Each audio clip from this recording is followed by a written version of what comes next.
Hey Sagittarians, how y'all doing? Welcome. We're going to be taking a look at your first half of May general reading here. So, your meditation, wow, I saw, and just stay with me here, I saw a frog with wings. So I saw a flying frog. And I saw this frog kind of like soaring through the sky, flying away. And then I saw it land on the ground, and it felt very parched, like it really needed to be in water, but it wasn't. It was parched, and I could see its skin starting to dry out, and it was dehydrating, and it was like, oh God, somebody get this frog a glass of water.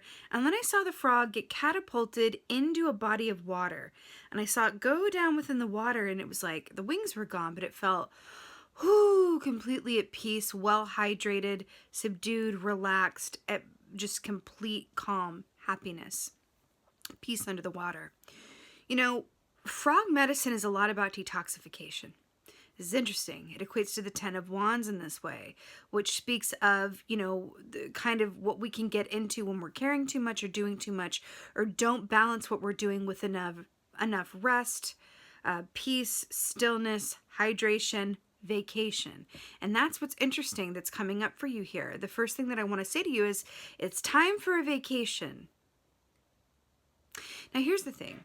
We have all sorts of ideas about, you know, when we deserve a vacation or a time for vacation, or, you know, under which circumstances a vacation is, you know, allowed to happen or whatever have you. First of all, a vacation can be as long as short as you need it to be. It can look like whatever you want it to be. But I am saying Spirit is coming through very clearly where it's time for vacation, whatever that looks like for you. It feels like you are a frog out of water, and there's just a lot. There's just a lot going on in the energy. It feels like you are flying high in some ways, but it feels like there's something about the soul or the emotional body that's asking you to just chill. That's what I'm getting. Just chill. There's going to be a lot of happiness and joy that comes from just like submersing yourself and chilling. That's what this feels like. So I'm intrigued. Let's go ahead and see what your cards say. Hey Sagittarians, let's go ahead and see what your animal energy is for the first half of May here. Animal energy for Sagittarius. Oh wow. All right. Interesting. So we got the hawk here for your animal energy for the first half of May. So this is really fascinating because the hawk is about perspective, observation. Do you remember I saw the frog with the wings and it was flying? So it's really interesting here. Now this equates to a 2 of Wands energy, which is very much about the details, paying attention to the, you know, finer points as well as the larger picture. But this is really about taking your time to make sure that all your I's are dotted, all your T's are crossed. And it's a time of preparation and thoughtful planning as opposed to like running away, you know, down with the action. So think about all of the time that a hawk puts into scouting its prey versus how much time it puts into actually going for it. Right? It's a master of timing and precision in that way. So it's interesting that we are, you know, looking at a more sort of a active energy that's acting passively, an active energy that's behaving passively, let's say that. And we were looking at that flying frog who just needed to take a break and be submerged in the water. It's really, really interesting how this is coming forth, right? Let's go ahead and see what the cards have to say. So I'm using a new deck today. I've had it for a long time. I've just never used it on the channel. It's called the Akashic Tarot, and I'm really obsessed with it. I hope you like it. I think you will. But it's definitely a deeper dive. I literally cannot with how good that is. I can feel one underneath it that's next. Okay, perfect. So the Buddha prepares. This is all about waiting, preparation, and planning and taking your time. I literally cannot with how this is coming forward for you. So notice all of these kids and people behind the Buddha here, or behind the monk rather, the Buddhist monk. And they know that he's not going to move a muscle, not an inch. He's not going anywhere until he's absolutely ready. He's going to sit under here and meditate for as long as he needs to until he reaches enlightenment or whatever have you. And then it's time to move. And everybody, the world will just have to wait. It's really, really fascinating. We saw that flying frog. It felt like a lot with the 10 of Wands energy. was like, no, we need to be submerged. We need to rest. We need to take a vacation. We need to just chill and relax. And then we have this come up for you. You know, patience is key here. I'm feeling there's something about the patience is key here. That really feels like it's coming through for you. Now, along with that, and I kind of want to place these two together is what I'm feeling, is the King of Scrolls in reverse. So the King of Scrolls in the upright, this is it's sort of like a King of Swords energy. This is about someone in your atmosphere, could absolutely be you, who really loves, and it does sound like I almost said Aquarius, interesting, Sagittarius in the way. This is someone who really loves knowledge, but also really loves to envision things, to plan, to, you know, have a vision and then have it come to full fruition, right? So it's interesting with the scrolls here and the hawk. I feel like these two go together really, really well. This is very Two of Wands energy embodied. Now he's in the reverse. So if we have him standing in the upright, looking and planning and dreaming and scheming, and then we put him in the reverse with the Buddha prepares, I feel like it's time to rest the mind, soothe the body, and just allow yourself to receive the benefit of just embracing stillness at this point in time. Patience is key here. This is not a time to think the most or do the most or plan. This is not the time to do any of that, because it just feels like it's a bit cluttered, crowded, like there's a bit much on the plate, and you're being asked to kind of less is more. Patience is key. Consolidate your energy, I'm feeling. And, you know, whenever this comes up, there's always a greater reason for it. So let's see what else is going on here. Sagittarius, you know it. Oh, my Lord. This is a very, very powerful energy. So we have the Akashic Library here. So this is really fascinating because this speaks of all of these books here, this library, right? What the Akashic Library is, it's all of the records, all of the recorded histories of every incarnated person's previous lives, what they did, who they were with, their families, their work, their whatever, the lessons that they learned. It's all recorded and kept here in the the Midnight Library. Okay. There's a book, and it's interesting that this is coming forward because this also represents books that will show up in your path to help you. There's a book called The Midnight Library with Matt Haig, which he's basically writing. I don't know if he was consciously writing about this or not, but The Midnight Library is basically about the Akashic Library by Matt Haig. That is definitely a book recommendation coming through for you. It's a really great read, and it's really largely about how our choices, right? There's some choices that we can make that can make, you know, differences in terms of the, you know, our immediate realities, but ultimately there are certain soul lessons and paths that we have to follow. And whatever choices we make, it may make it look a bit different on the surface, but at a soul level, we have a purpose here, and it's really the roads that we take to get there may differ, but based on our choices, but where we end up is really, really about what our soul is here to do in this incarnation. This is deep, and that's The Midnight Library by Matt Haig. So the Akashic Library also speaks of why are you here, what is your soul purpose, and how are you seeing to that purpose. Now, a really good diagnostic around that is to check in with yourself and say, how do I feel? Like, how do I feel? Which is really interesting with the frog being submerged in the water being emotions and our intuition, right? So talk about checking in with our feelings. How do I feel? How do I feel? How do I feel about the work that I do? How do I feel about my interpersonal relationships? How do I feel on a day where there's nothing to do and nothing on my schedule? How do I feel? Outside of any particular physical stimuli or given circumstances, we're not talking about like, you know, this thing happened at work, so I'm upset, or this, you know, she said this and that hurt my feelings. It's how do you feel at your core outside of any of those like arbitrary life circumstances that are so changeable from day to day? How do you feel? Because here's the thing, if you are here doing what you're meant to do, if you're connected to your soul purpose, if you are doing work or involved in relationships that are of your soul core essence, plan, reality, then anything arbitrary that happens outside of that, it's kept in a healthy perspective. It never seems bigger than what it is because the important things are aligned. These are big questions you're being asked, and this makes a lot of sense as to why you're being, especially with the hawk, how you see things. You're being asked to kind of float above this library, look at some of the colors there, right, of the lower chakras, and kind of see what's going on and really sort of observe yourself in relationship to where you are on your soul's path. How do we feel about this? Especially with the Buddha, right? Really interesting that that's coming up here. This can also speak of publishing, writing a book, or something that you have to say being important in the written form, and, you know, you being encouraged to share that in some context. Wow, this is a lot. Whoa, whoa, whoa, whoa, whoa, whoa. So we have the Eight of Scrolls. Can you see this? The Eight of Scrolls, Paths Unknown with the chess game. Okay, let's talk. So Paths Unknown. This is the common, well-lit road that's easy to go and you know the way. You've been there before. You know where the bathroom stops are. You got it.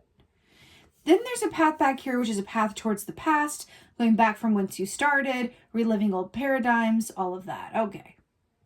Then you have this other path here off to the right.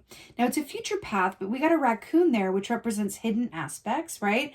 And so you're being asked, like, on the paths unknown, you're considering, like, which way am I going from here? Look at these scrolls that she picked up from the King of Scrolls here, right? In the reverse. Interesting. Got these scrolls and we're considering, again, hawk flying. We're not moving. We're not trotting off down the path. This is a moment of encouragement where you're being asked to consider, if you keep doing what you're doing, you will get what you've always gotten, right? So think about that.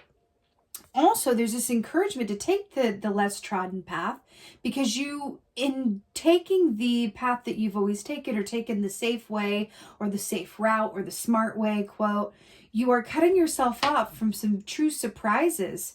And life, one of the best parts of life is the surprise element, right? The chess game. Now, this is very much about, it's conflict. It's their, opposing forces at play that are affecting the board right now.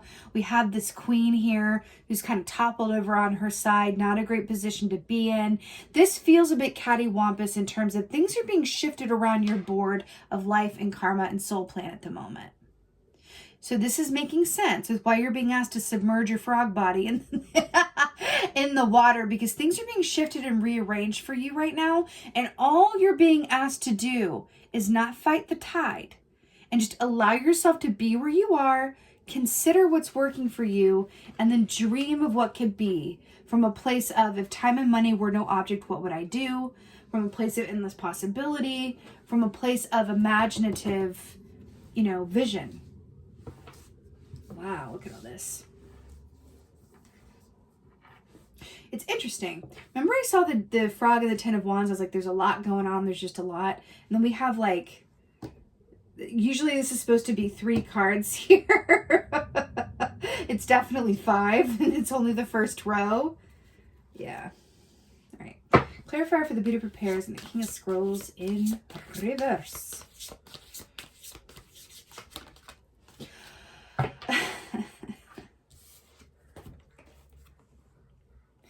King of Swords. Another bird here watching and observing. King of Swords with the Buddha Prepares and the King of Scrolls. Now, this is the King of Swords in this deck. So it's interesting we've technically got him twice. So the eagle medicine, the eagle's gift is being able to see, the big picture of something, right? Hawk is able to see the big picture and the smaller points and details, but the eagle is all about the big picture. So it's interesting with the King of Swords, we're talking about allowing yourself to observe without action. Observe, get that information, meditate, embrace the stillness, take your time, and just allow yourself to vacation in whatever way, shape, or form that looks like. But it really feels like we want to just detox because, like I said, things are being moved around on your path for some reason. So you're being asked to just not get in the way of that, not impede the flow, surrender, allow, and just go with your natural feelings. Now, a great way to kind of key into this as well is stay away from the word should. Any way that should could manifest, right? I should be doing this. I should be working on this. I should be going to visit them. I should be spending the weekend doing this. I should get caught up on this. I should. Or you're shitting all over yourself, right? This is a very strong message around not doing that, and really following those feelings feels incredibly important right now because they're divine instructions for you. So for example, if you have plans to,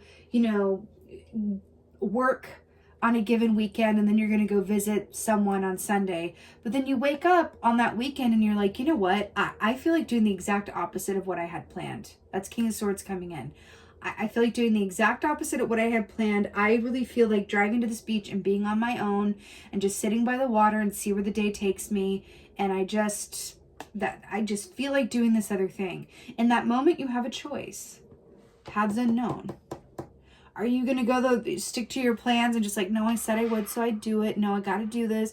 Or are you going to be willing to listen to those feelings? Because that is spirit going, hey, there's this, you're feeling differently, so follow those feelings. There's a greater reason for this.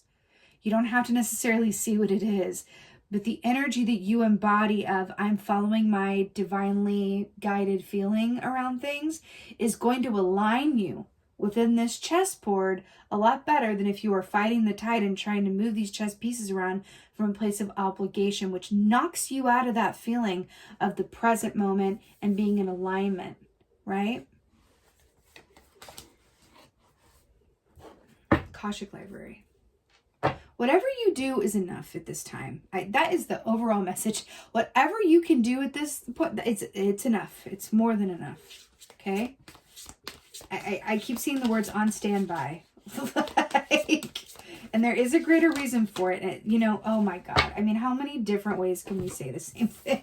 We have 4 pentacles here, which is not moving forward, not moving backward. It's being stationary in one position. This is exactly what we've been talking about this entire time. Squirrel is very much about preparedness. And so it's interesting that this is coming up with the Akashic Library as well. I do feel like you're being prepared for something, and I feel like you are being prepared for a shift or a twist or turn in your road. So just chill. Things are about to change. Things are about to shift for you in a very meaningful way. Enjoy the time before that happens. It's going to be good. I'm not saying like, brace yourself, sweetie, but I'm just saying enjoy the time. There's also this aspect too that I'm getting. With the 10 of Wands and the frog, with that heavy burden and load, when we have too much on our plates or we are not balancing well what we do have going on, the universe is not going to give us anything else to work with. That's 4 of Pentacles. Not going to give us anything else to work with until we demonstrate that we're able to balance what we already have. So if we have a lot going on, even if some of it's extraneous and we don't really want it going on, but we have it going on anyway, and then we're wishing for something else to add to that plate that we really want, universe is not going to bring it our way. We're not going to be an energetic match for that or vibrational match for that because there's no room for it on the plate. So I'm really hearing to just be exactly where you are and prepare yourself through. I'm also hearing writing and reading. I feel like there's some books that are going to come along that are going to inspire you or help you in some way or another. Writing, something to do with that, but also taking it slow, going back to those times of just like, remember, candle, no electricity, like pre-industrial revolution level of slow. Okay, I'm really feeling that. When that frog dived in that water, it lost the wings, right? But it gained a very deep, peaceful stasis. Okay? Chess game, paths unknown.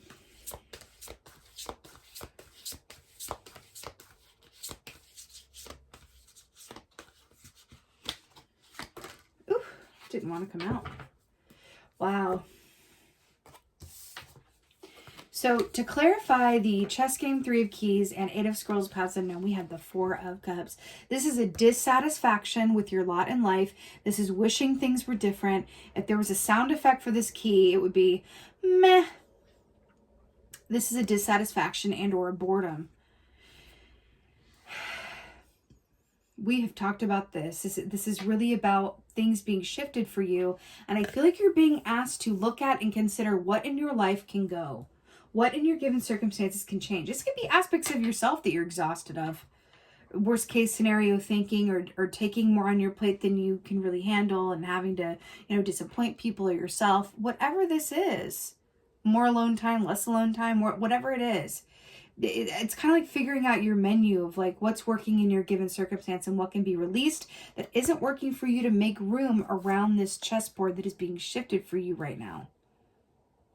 Consider your life and what you have going on as this chess game. See all of those pieces in action, right? These are the major players in your life, right? This is your home life. This is your family dynamics. This is your work.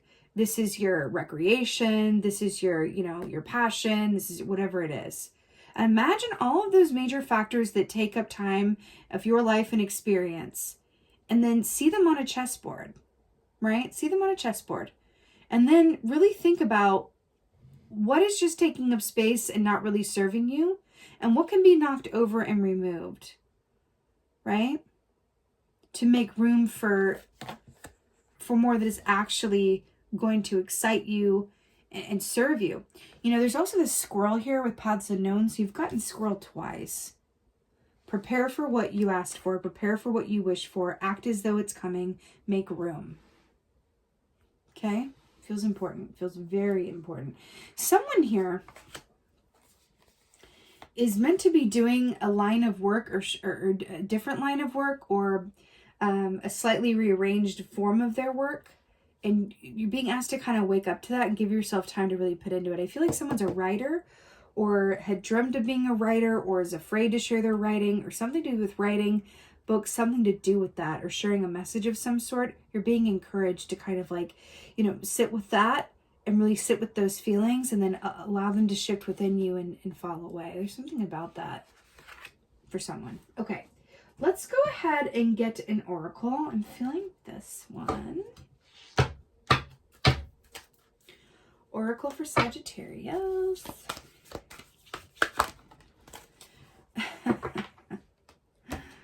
Right.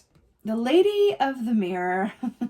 Reflection, non-judgment. Wow, we saw that frog. Now we have these frog lily pads here.